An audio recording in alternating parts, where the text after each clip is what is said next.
Ya, pagi hari ini pagi yang baik, hari yang baik untuk kita semua. Apa alasannya? Karena kita yang hadir di sini diawali dengan niat yang baik, pikiran yang baik, ditambah juga perbuatan yang baik. Tentu juga dengan ucapan yang baik. Bapak Ibu Saudara sekalian, di dalam Dhamma kalau kita memulai hal-hal yang baik, ini kemudian juga akan menjadi kelanjutan yang baik.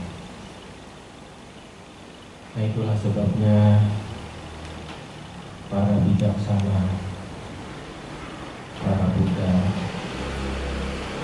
selalu mengingatkan kita semua. Mereka dengan penuh metta mengajarkan Dhamma ini untuk umat manusia dan bahkan juga kepada para dewa sekalipun. Inilah keberuntungan kita terlahir kembali sebagai manusia. Dan selain kita lahir sebagai manusia, keberuntungan yang sangat jarang sekali kita dapatkan. Bahkan di alam dewa pun, di alam surga pun, Bapak Ibu Saudara sekalian, belum tentu mendapatkan keberuntungan ini. Apa itu? Yaitu kita dapat belajar ajaran Sang Buddha, dapat belajar, dapat mendengarkan, ya, dan tentu juga kita dapat mempraktekkan. Nah, inilah keberuntungan terbesar kelahiran kita sebagai umat manusia. Tetapi ini tidak semua orang mendapat keberuntungan ini. Tidak semua orang juga menyadari betapa beruntungnya kita bertemu ajaran Sang Buddha. Bapak Ibu Saudara sekalian, di dalam agama Buddha kita diajarkan oleh beliau supaya memahami, supaya mengerti. Bukan diajari untuk ditakut-takuti. Ya, coba perhatikan ya.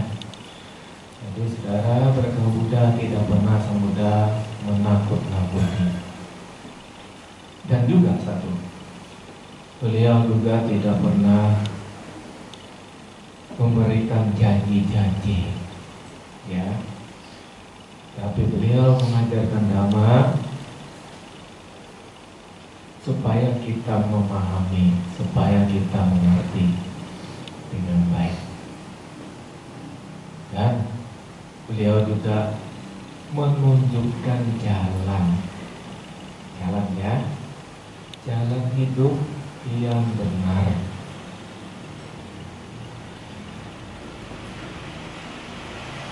Menurut ajaran Sang Buddha, sebetulnya jalan itu ada banyak ya. Di dunia ini sangat banyak jalan. Ada jalan setapak, ada jalan raya, ada jalan tol, ya. Nah, kita sekarang banyak jalan enak. Tadi Bante dari Tangerang ke sebentar, kurang lebih 1 jam sampai. Dulu kalau ke Bogor tuh bisa 3 jam lebih. Macet. Di Tangerang macet, di Jakarta macet, sampai Bogor lebih parah kan. Ya. Tapi sekarang jauh lebih mudah. Ada jalan tol sudah nyambung. Saudara sekalian, tapi meskipun jalan tol ini kita merasa enak, hati-hati juga, ya, belum aman. Kalau kita tidak waspada, bahaya juga tetap menunggu menanti. Nah, oleh karena itu, saudara sekalian, ada jalan yang aman sebetulnya, yang paling aman di dunia. Tapi juga Guru Agung kita menyampaikan ada jalan, beberapa jalan. Ada 3 jalan sebetulnya. Yo, ada yang tahu? 1, ada jalan menuju penderitaan. Ada tuh? Ada. Coba tiap hari berbuat jahat, ya, membunuh, mencuri, merampok, mabuk-mabukan, menipu sini sana.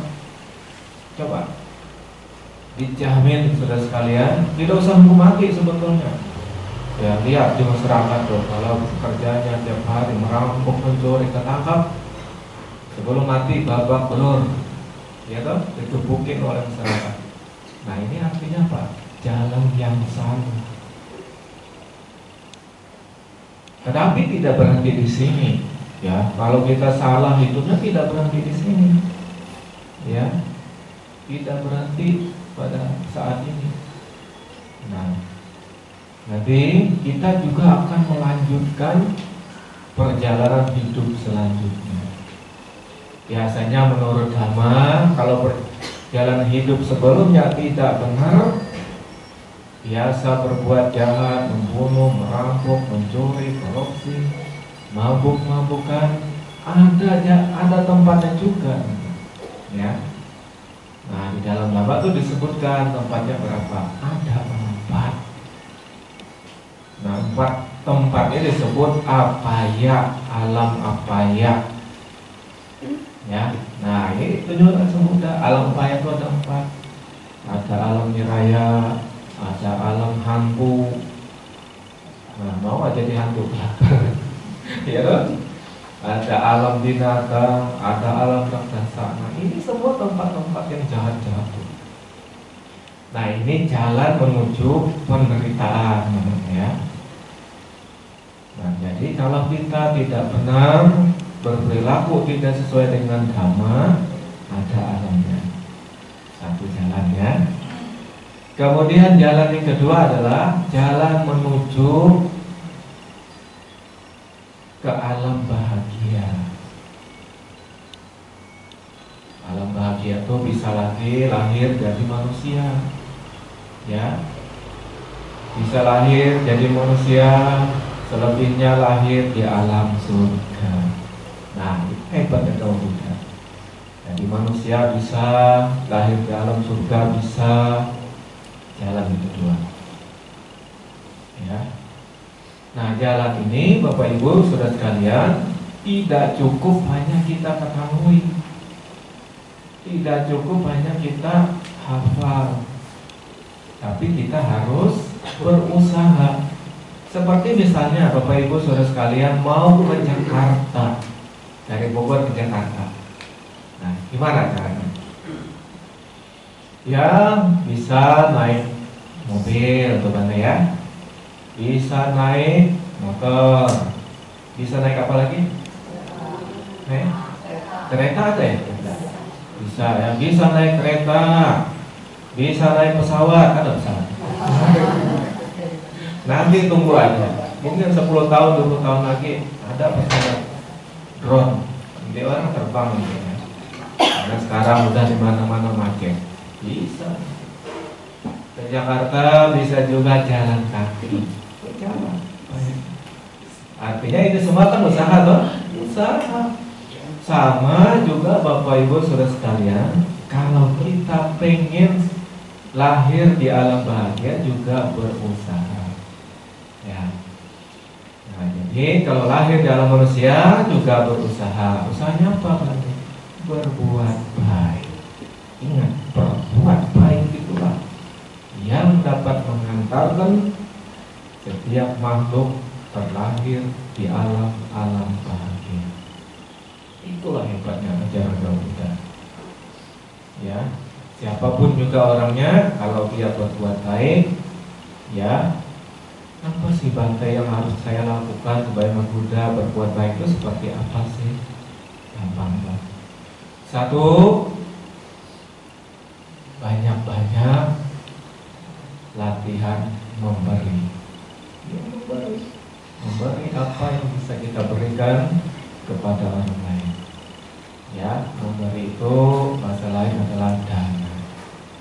Tapi berdana tidak hanya semata uang, makanan kita bisa berikan, pakaian kita bisa berikan, minuman kita bisa berikan kepada orang lain, ya, atau berupa tempat tinggal, fasilitas, ya, seperti di wihara ini ya. Wihara ini juga atas dana-dana yang dikumpulkan oleh umat kita. Itu salah satu kita melakukan perbuatan baik. Saudara sekalian, jadi ini ditunjukkan oleh Sang Buddha. Nanti kalau begitu saya sebagai umat Buddha, boleh nggak saya? Nah, biasa pertanyaannya gini. Karena biasanya kan kalau ngajarin dhamma itu yang tinggi-tinggi sebetulnya, Nibbana, masuk surga, kan gitu ya. Tapi boleh nggak Bante? Ini ada pertanyaan, sebetulnya bukan umat Buddha sekarang aja, di zaman dulu juga pernah. Ya, di zaman dulu ada umat berumah tangga mendatangi Buddha. Dia nanyakan, Bante, bolehkah kami yang masih mencintai keduniawian, suka mengumpulkan emas, suka mengumpulkan kekayaan, ya, berkumpul dengan anak-anak, dengan suami, dengan istri, apakah ada dhamma yang bisa diajarkan untuk kami yang masih hidup di dunia ini? Apa jawaban Sang Buddha sekalian? Sangat luar biasa. Beliau juga mengajarkan dhamma ini, menuntun mereka bagaimana supaya bisa sukses juga di alam manusia ini. Nah, perhatikan apa yang harus kita lakukan, kata Sang Buddha, supaya kita bisa sukses di alam manusia ini, kita bisa berhasil, bahkan kita juga bisa memperoleh kebahagiaan. Yang pertama Sang Buddha katakan adalah Uthana Sampada. Ya, jadi seseorang harus rajin, harus giat dalam berusaha, yang mengumpulkan kekayaan, mengumpulkan materi, ya, sebagai alat, nantinya sebagai alat untuk apa? Karena kalau kita punya materi, punya kekayaan, ya itu bisa sebagai alat nih, ya.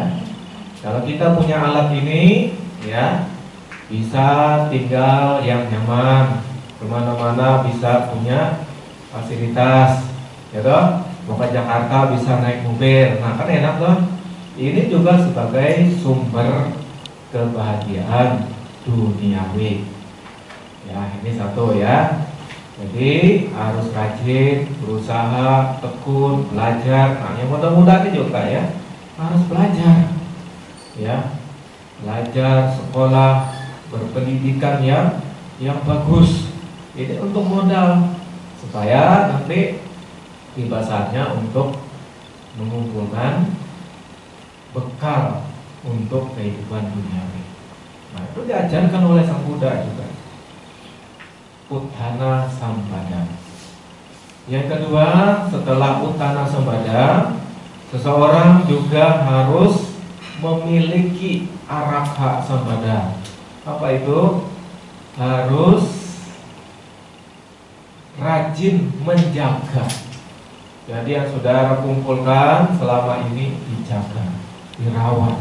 Kalau perlu ditambah lagi, ya. Ya, jadi kekayaan yang dikumpulkan, yang sudah terkumpul, itu bisa dijaga, dirawat dengan baik, ya. Nah, ini perlu juga ya sebagai umat Buddha dijaga, dirawat, kalau perlu ya bisa ditambah terus dikembangkan. Yang ketiga adalah kalyana mitra. Berusahalah mencari sahabat atau teman-teman yang baik. Ya, coba cari teman yang baik, yang punya moral. Karena kalau tidak, nah kita nanti bisa terbawa-bawa juga ke arus yang jahat-jahat tadi, itu bisa menghancurkan, ya, menghancurkan hidup kita. Ya, jadi apa yang kita kumpulkan selama ini itu bisa habis. Ya, apalagi ya misalnya kita terlibat dalam sekarang ini para pemuda ini pada ini banyak yang apa ya, cara hidupnya nggak benar, hancur, yaitu menggunakan narkoba. Ya, dan ini tidak hanya di kota, sampai hari ini juga di desa-desa juga sama. Nah, kalau kita hidup seperti itu ya bagaimana? Ya, bisa sukses, bisa berhasil di kemudian hari. Nah, oleh karena itu perlu kita mempunyai teman-teman yang baik. Ciri teman yang baik itu bagaimana, Bang Dek? Tadi kalau nggak salah ada di dalam Manggala Sutta ya. Nah, teman yang baik itu adalah orang bijaksana. Orang bijaksana itu orang yang paling tidak punya moral, punya sila, ya, punya sila atau punya moral, punya pengendalian diri. Nah, jadi kalau bisa punya teman-teman seperti ini juga salah satu pendukung supaya kita bisa terhindar dari kemerosotan. Saudara sekalian, nah itu yang ketiga. Yang keempat, sama jivita, mempunyai kehidupan yang seimbang.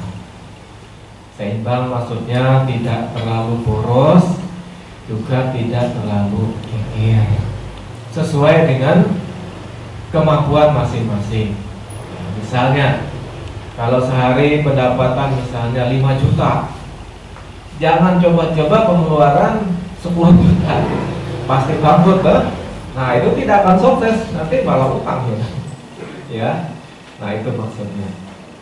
Nah, jadi ini juga diperhatikan, kehidupan yang seimbang sesuai dengan kemampuan kita masing-masing.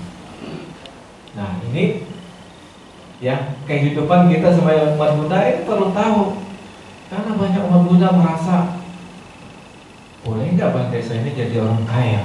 Kan ada juga gitu. Boleh nggak Bante saya ini sebagai seorang pedagang? Nah, ada juga yang khawatir, takut. Ya. Nah, begitu Bapak Ibu Saudara sekalian. Jadi sebagai umat Buddha itu boleh kok kita sukses sebagai perumah tangga. Di Jakarta Buddha tuh banyak, ya, orang umat Buddha yang sukses. Di antaranya yang terkenal siapa? Anak Indika. Itu orang kaya luar biasa. Kekayaannya tidak habis-habis itu. Terus si Wisakha juga ya. Ini seorang ibu-ibu yang kaya raya. Sudah kaya raya, cantik lagi ya. Gimana itu, luar biasa kan?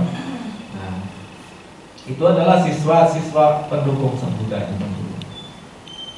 Saudara sekalian, nah tentu ini hanya sebatas keuntungan duniawi di alam sini, keuntungan duniawi di alam manusia. Ya, oleh karena itu hendaknya sebagai umat Buddha jangan berhenti di sini saja. Ingat, jangan berhenti pada keuntungan duniawi di alam manusia. Ya, karena Sang Buddha masih menunjukkan cara yang lain selain kita bisa berhasil, bisa sukses di alam manusia ini. Beliau menunjukkan lagi jalan supaya terlahir di alam bahagia. Apalagi yang harus ditambahkan nanti? Ada 4 ya. Sekarang masih 4 poin lagi. Apa sih kasih yang harus kita miliki supaya kehidupan dari alam sini kita bisa memperoleh kelahiran yang baik. Nah, di dalam agama ini disebutkan ada 4. Yang pertama adalah milikilah keyakinan. Ya, sada sampada.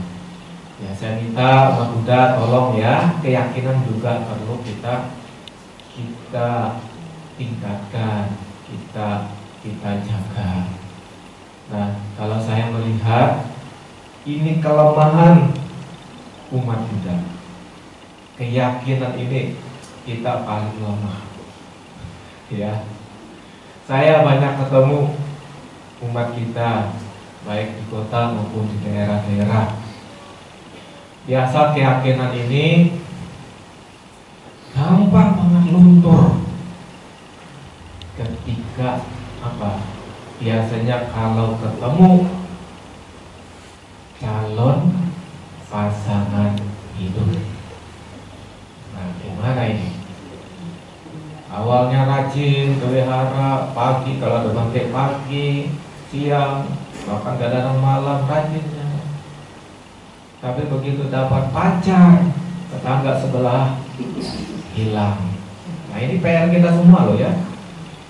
Ya, ini tolong nih anak-anak nih yang muda-muda dijaga ibu-ibu ya.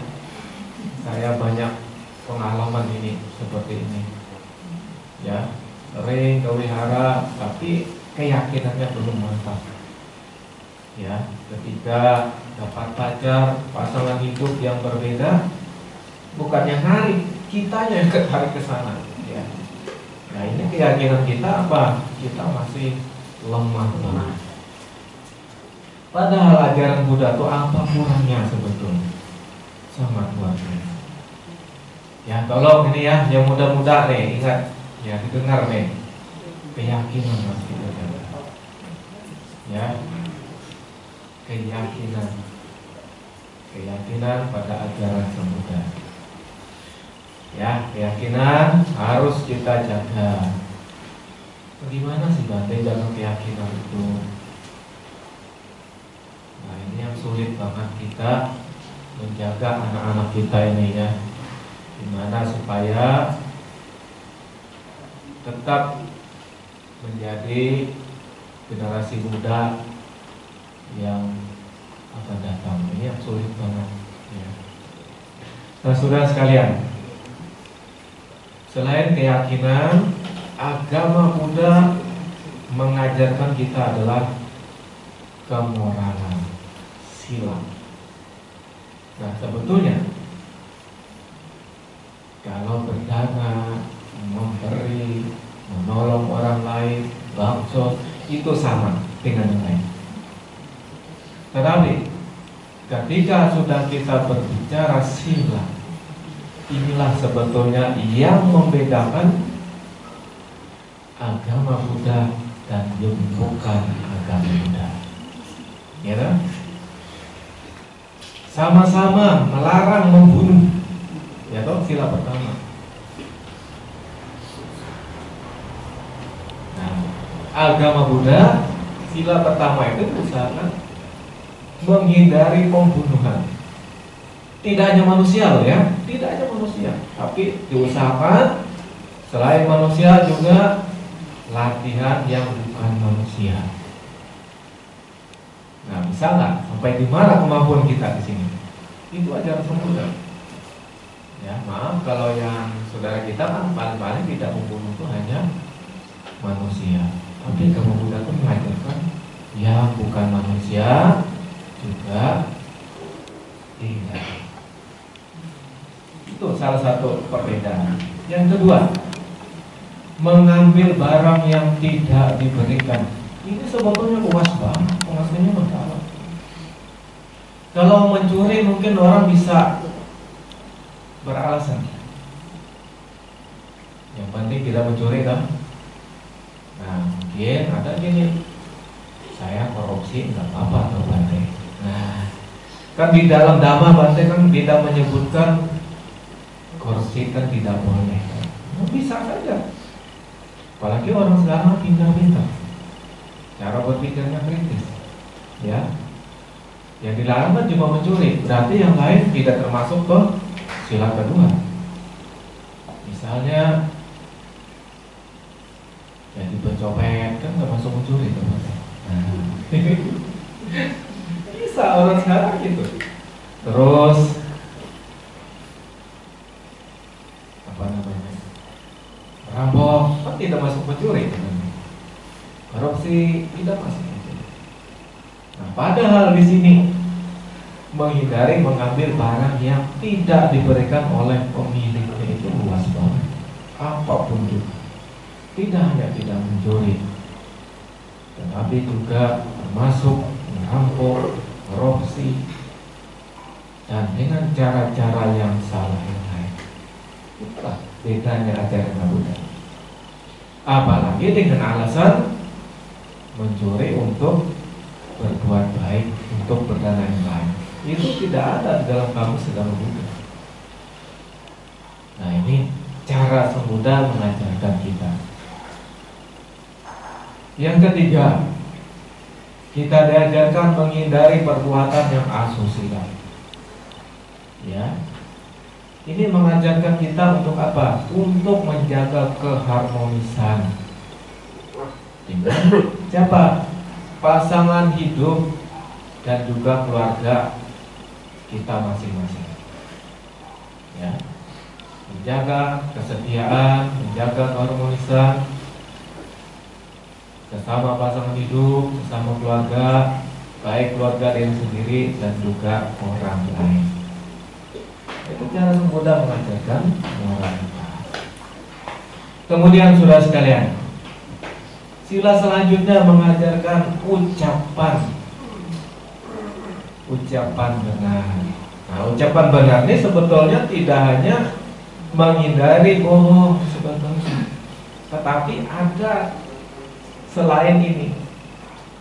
Ada 4 sebetulnya. Menghindari bohong, ya toh? Menghindari apa? Menghindari juga kata-kata yang kasar. Nah, coba kita praktekkan. Menghindari memfitnah, menghindari omong-omong yang tidak perlu, ya, omong kosong. Bagus tuh. Itu kalau kita pelajari itu Buddha. Orang kan hanya mengajarkan ya tidak boleh bohong kan gitu aja. Tapi Sang Buddha mengajarkan sedetail mungkin.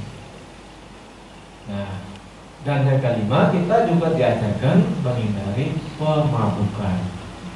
Baik itu yang melalui ditelan, melalui mulut, melalui tenggorokan, maupun kalau sekarang bisa pakai itu ya, injeksi atau pakai cara-cara yang lain.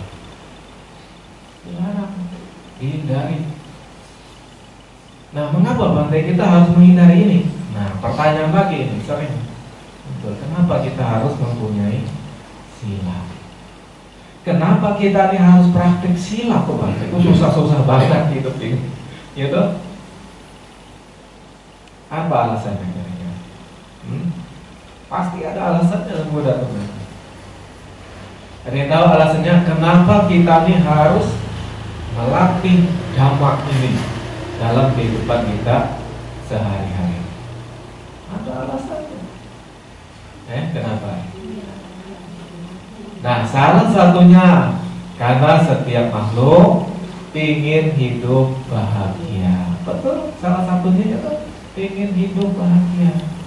Kita ingin hidup bahagia, orang lain juga sama sebetulnya.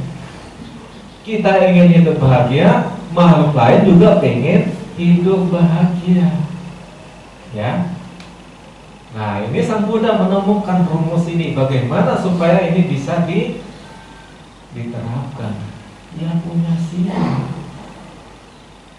Tetapi juga selain kita ingin hidup bahagia, ingat, sila ini berhubungan erat dengan hukum semesta, hukum alam.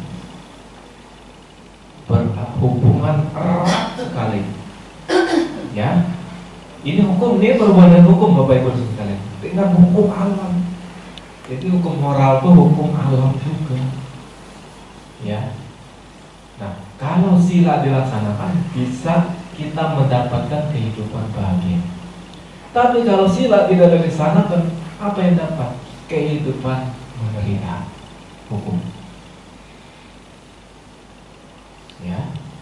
Jadi semua sila-sila, terutama Pancasila Buddhis, itu apabila kita lalai atau dengan sengaja akan berakibat buruk atau penderitaan di dunia berakibat.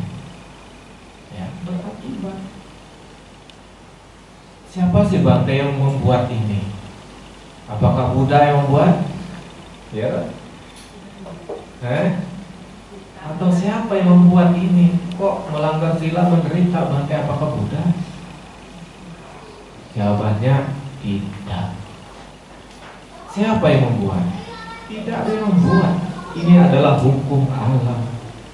Hukum Dhamma itu hukum alam, hukum alamiah.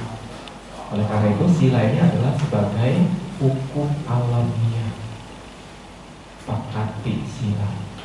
Jadi ini sebetulnya berlaku tidak hanya di dalam agama Buddha, tapi sayang tidak semua orang paham ini. Nah itulah saudara sekalian, saya katakan keberuntungan kita sebagai umat Buddha mengerti Dhamma ini. Ya, yang meskipun melaksanakan sila itu tidak mudah, perlu latihan, dan terus berlatih. Kualitas yang ketiga, yang pertama tadi apa? Sada, sampada. Yang kedua sila sampada. Yang ketiga caga sampada.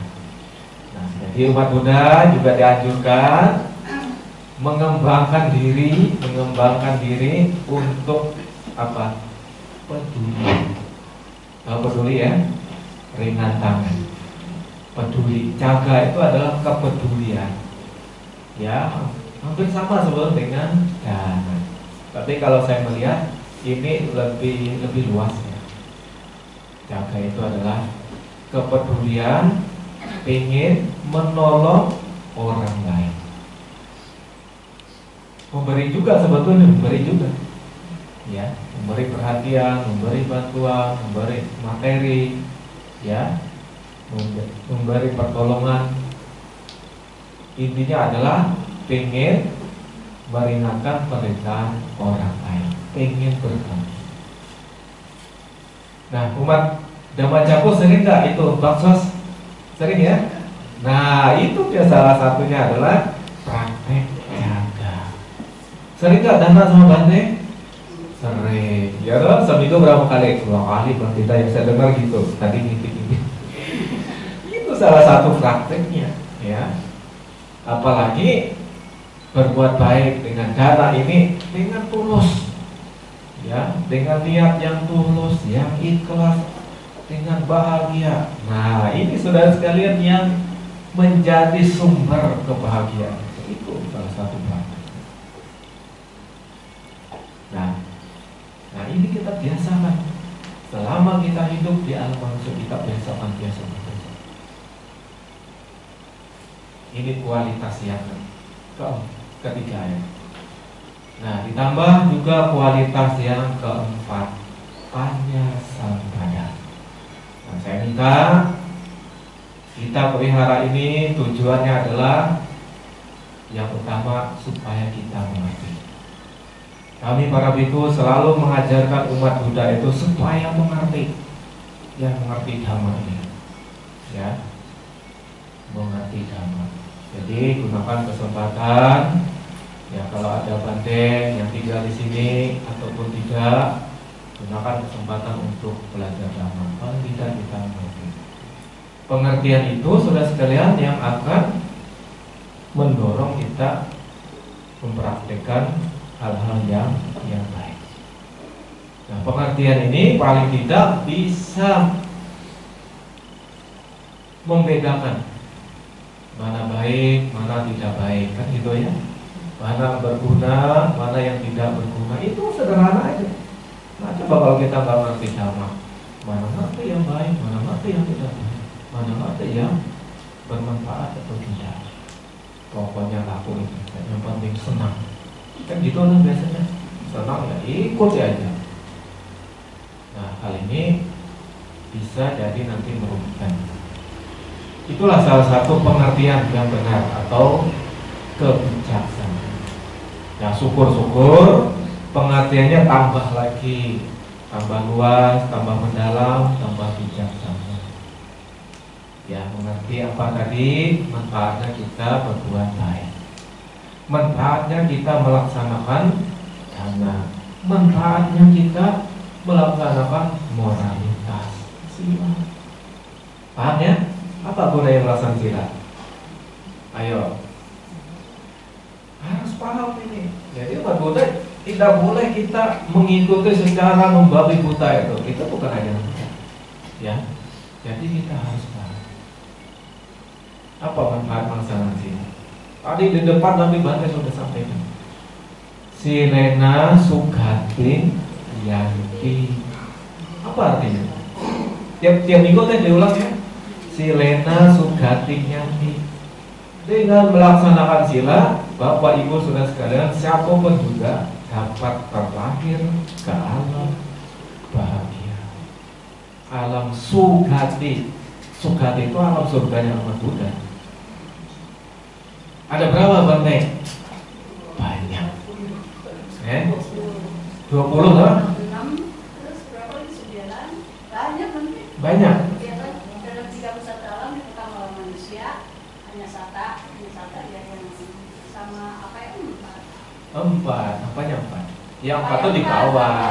Yang 4, 1. Enggak, yang 4 sudah. Sekarang kita ngomong alam Sugati saja. Iya, 1 di 42. Ya, alam Sugati itu ada 27.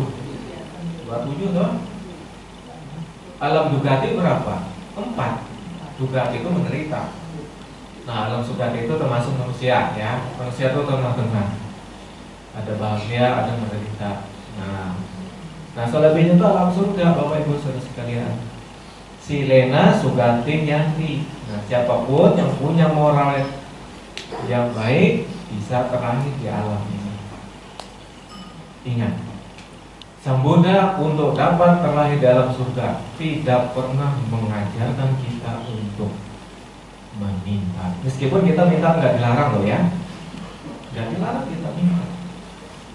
Minta ke Buddha ya toh, minta di tempat lain. Nah tidak dilarang, tapi Sang Buddha tidak pernah mengajarkan itu. Sang Buddha apa yang diajarkannya? Jalan. Praktek sila, dana, keyakinan, yang jaga, kebijaksanaan itu adalah jalan. Amin, jalan. Seperti yang tadi Bante kata, seperti kita mau ke Jakarta tadi, kita harus berusaha melaksanakan jalan itu. Itu cara Sang Buddha. Jadi sudah sekalian, makanya kalau nggak belajar ilmu Buddha itu tidak menarik benar. Apalagi kalau kita melihat kulitnya aja, ilmu Buddha kulit, ya tuh. Apalagi melihat kalau ada keluarga yang Buddhis misalnya ada yang meninggal, wah banyak kok tradisi. Kalau saya di Tangerang tuh, wah kalau ada yang meninggal undang Bante lagi. Tapi maaf ya, ini cerita. Ya altarnya itu lengkap. Ada pisang, ada buah, ada ikan, ada babi, kepala babi, ada dumpanya lagi. Itu berapa batang dumpanya? Bante, silakan duduk di sini ya. Tahu nggak penderitaan saya itu apa? Penderitaan saya apa? Sesak napas. Sudah itu bau itu lagi. Ya, kalau kita hanya melihat ini, memang tidak menarik. Dan ini sebetulnya bukan ajaran Buddha, itu adalah bagian tradisi kita. Nah, oleh karena itulah kita harus belajar. Nah, kalau kita belajar, kita baru tahu apa isinya dari ajaran Sang Buddha. Termasuk ini juga sebetulnya adalah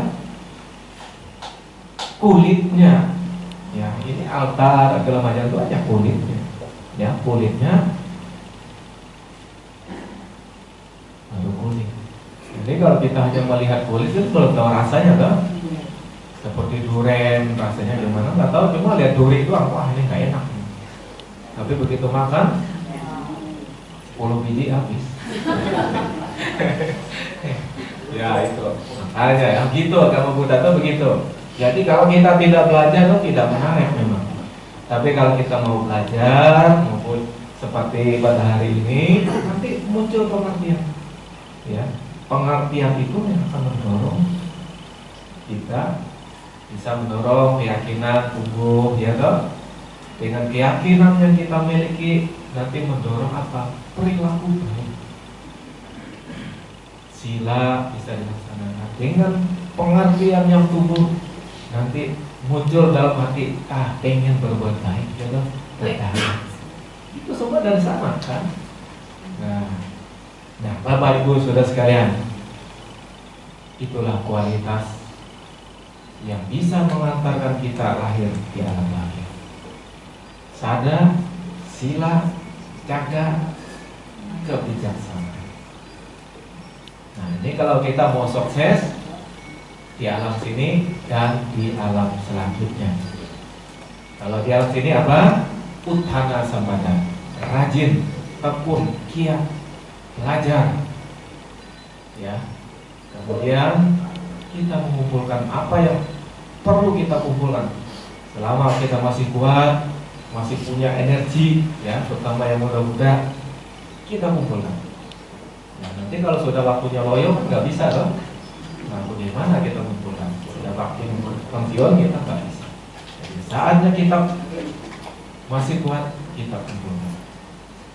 Kemudian setelah kita mengumpulkan, terkumpul sedemikian banyak, jaga. Ya, jaga. Jangan berpoya-poya, apalagi mabuk-mabukan, ya, poya-poya dihambur-hamburkan. Nah, ini akan menghancurkan kita. Yang ketiga adalah mempunyai sahabat-sahabat yang baik. Cari teman yang baik. Dan yang keempat, hidup seimbang. Tidak terlalu boros, juga tidak terlalu bikin seimbang, sesuai kemampuan masing-masing. Nah, ini bisa menciptakan keberhasilan di alam manusia. Tentu ini khusus umat ya, jangan bantai. Kalau bantai lain lagi caranya ya. Nah, gitu ya.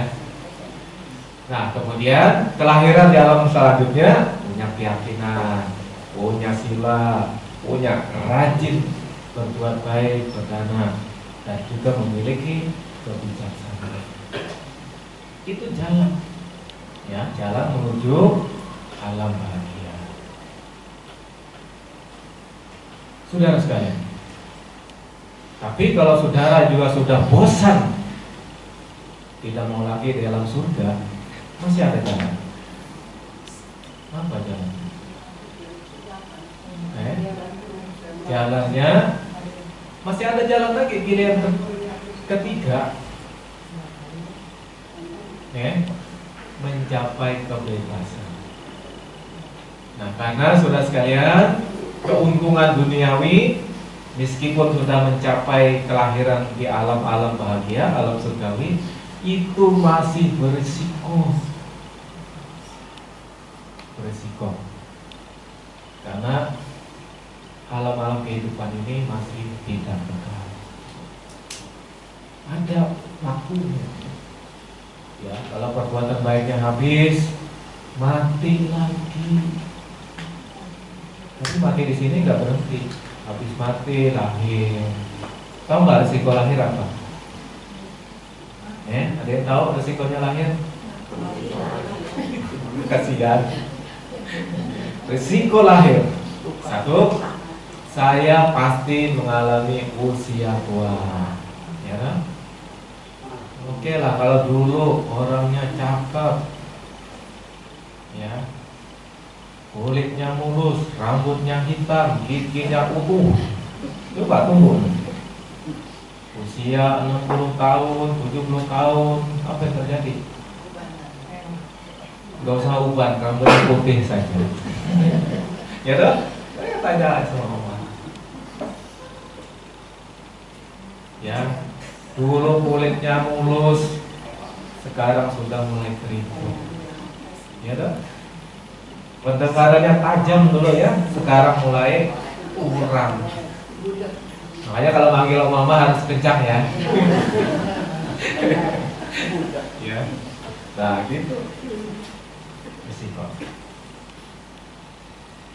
Tenaganya kuat, sekarang loyo. Nah, ini yang mudah-mudahan ini belum merasakan ya.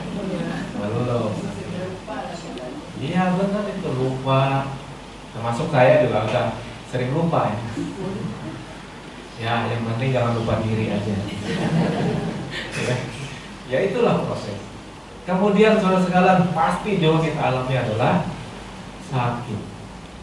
Minimal sakit hati. Ya. Sakit hati itu apa? Bisa marah-marah, jengkel, stres. Sakit hati itu bagian dalam, bukan fisik aja. Resikonya. Kemudian mati.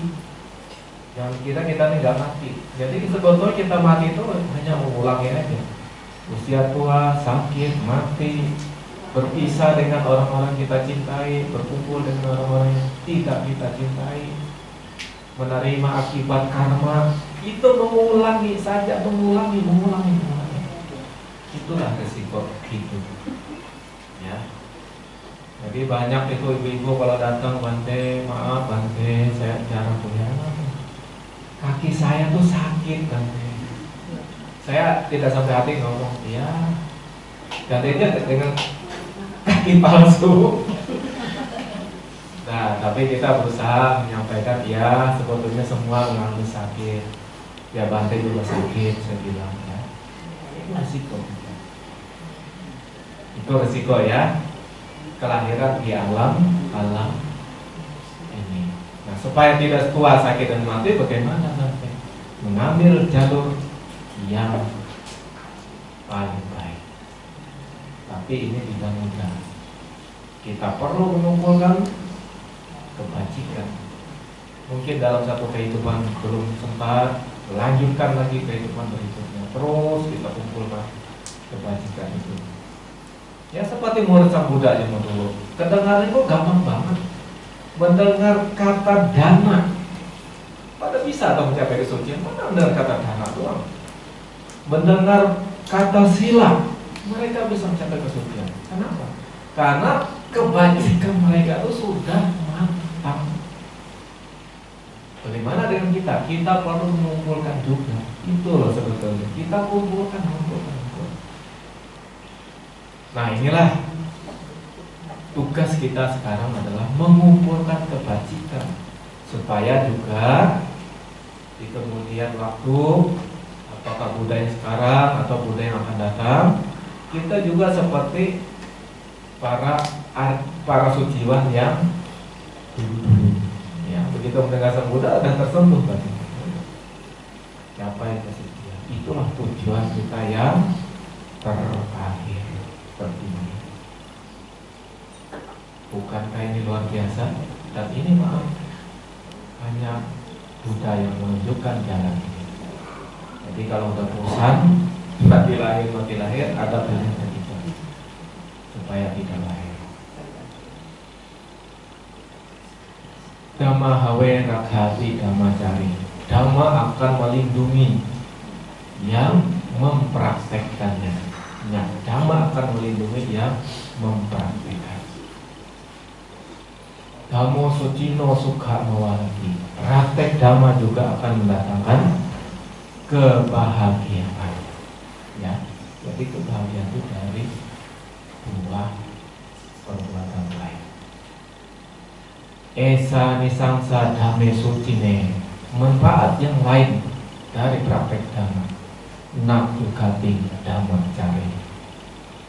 Tidak terlahir di alam-alam menyedihkan. Hebat tuh Buddha tuh. Tapi ini sekali lagi bukan dengan cara meminta, tapi dengan cara berbuat baik, praktek, dan praktek, berbuat baik dan berbuat baik terus. Ya, praktek dhamma itu sama dengan kita berbuat baik, sama. Ya, berbuat baik itu sama juga kita praktek dhamma.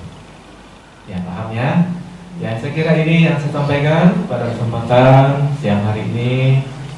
Ya, marilah kita tumbuh kembangkan sifat-sifat yang baik, yang luhur, seperti diajarkan oleh guru agung kita, sehingga kita semua bisa mencapai, memperoleh kebahagiaan baik lahir dan batin, baik di alam sini maupun di alam selanjutnya, hingga akhirnya kita mencapai kebebasan. Semoga Bapak Ibu sekalian selalu sehat, panjang umurnya, sehingga kita punya kesempatan untuk berbuat baik terus menerus. Semoga kita bahagia, senang berbuat baik, ya, banyak rezekinya tentunya. Dan kalau Bapak Ibu sekalian punya rezeki, saya juga dapat biasanya. Ya, nah gitu loh pesan. Saya modalnya apa? Mengharapkan demikian. Semoga Sang Kiratana senantiasa memberkahi dan melindungi kita semua. Semoga semua hidup berbahagia. Terima kasih.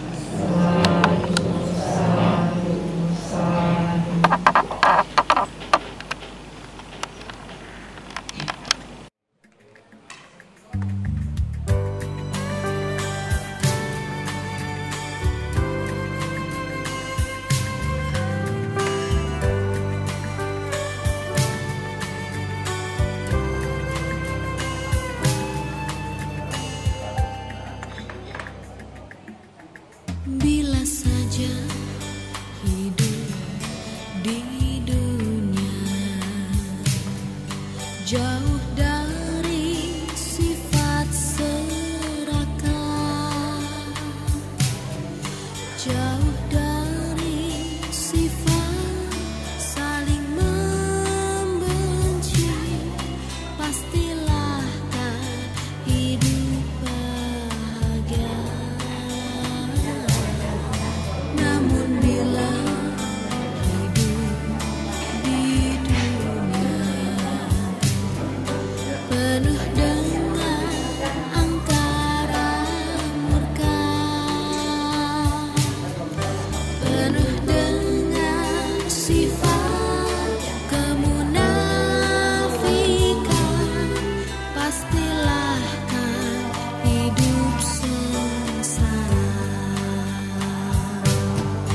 Mengapa tidak kita mencoba merenungkan ajaran Sang Guru Buddha tentang kasih sesama, kasih nan tulus setia, berbahagia alam semesta.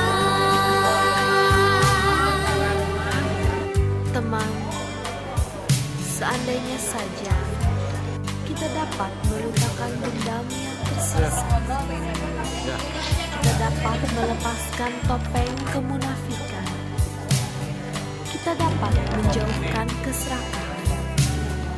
Percayalah teman, hidup kita pasti jauh dari kebencian.